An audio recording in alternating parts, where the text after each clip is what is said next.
It's no secret that Angstrom Levy is a D1 hater. Every morning this man wakes up, he plays darts with Invincible's face as the board.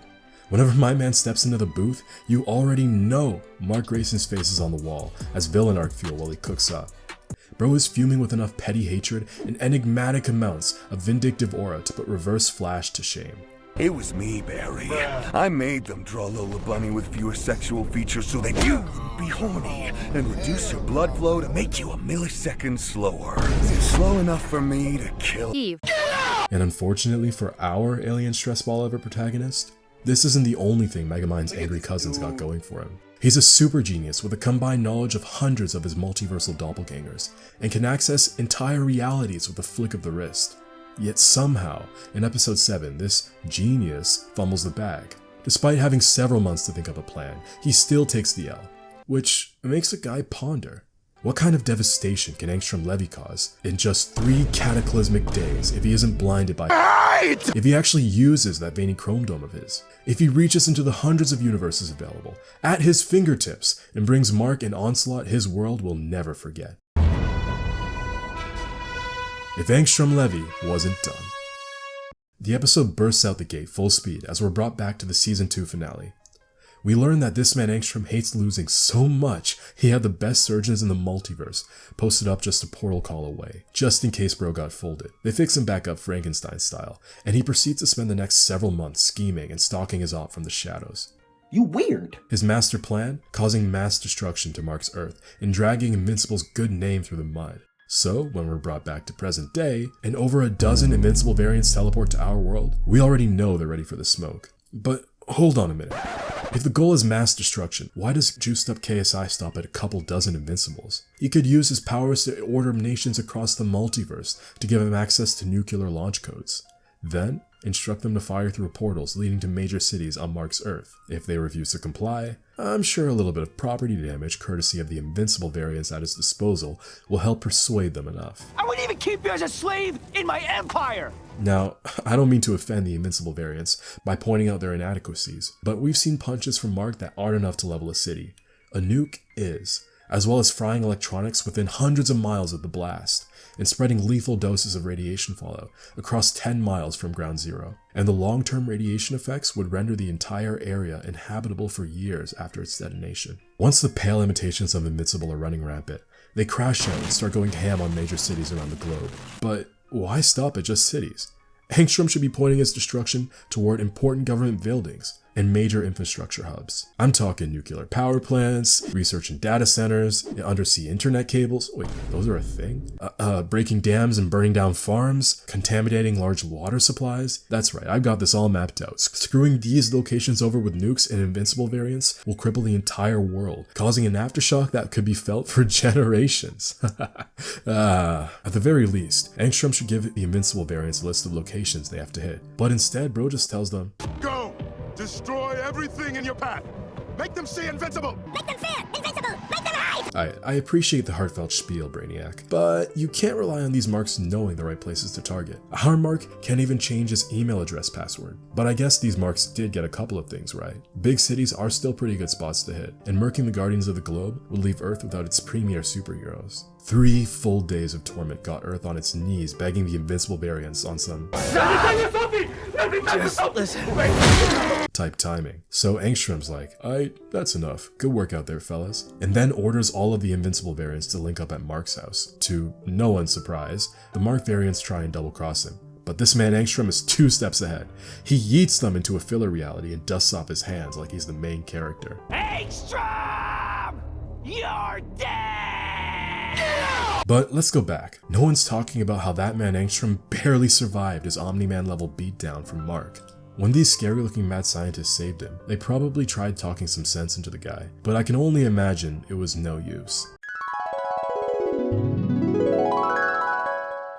The final adjustments are complete, Mr. Levy. Your new body is fully operational. Finally! Now that you are reconstructed, what will your first objective be? Revenge! I won't rest until I've killed! If only there existed a means to truly make him suffer. It's a shame there's no tidy little trick to tear him apart.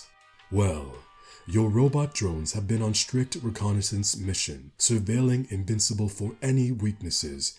If we exploit his recently discovered vulnerability to high-pitched frequencies by luring him into an entrapment rigged with ultrasonic speakers set to precisely 67.83 kHz. Silence, plebeians! It was a rhetorical question. Naturally, my prized robo-drones will be used to take down Invincible. But your utilization of these drones during your previous encounter resulted in your near demise. Bish bosh.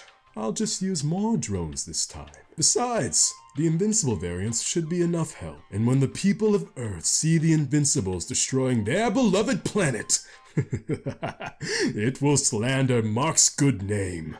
Why don't you costume all the variants such that they resemble Invincible? This would cause added confusion, increasing the effectiveness of your plan by a factor of— I know how math works, you glorified grease monkey! Now quit telling me what to do, and make me more robo-drones! I assure you, my plan will be a success.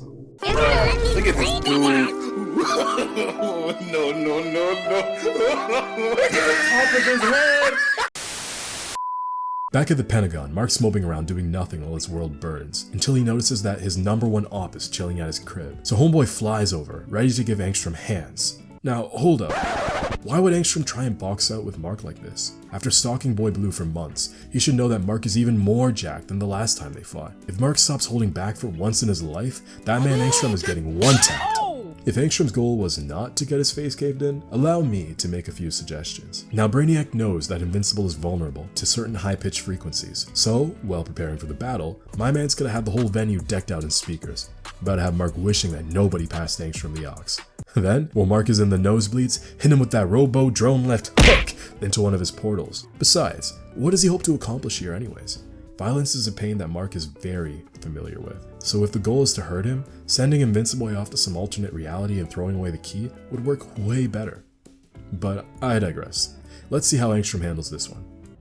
Oh, okay, not bad. Ooh, almost got him with that one. Oh, nice. Wait, what the f?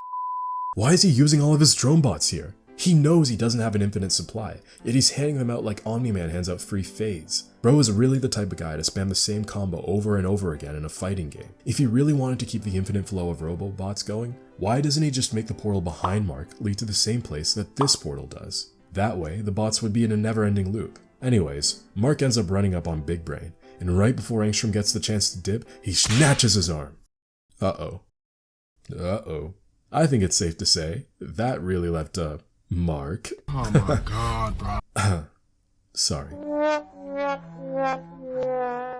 Alright, Mr. Levy, I've just finished grading your report card, and it isn't looking too good.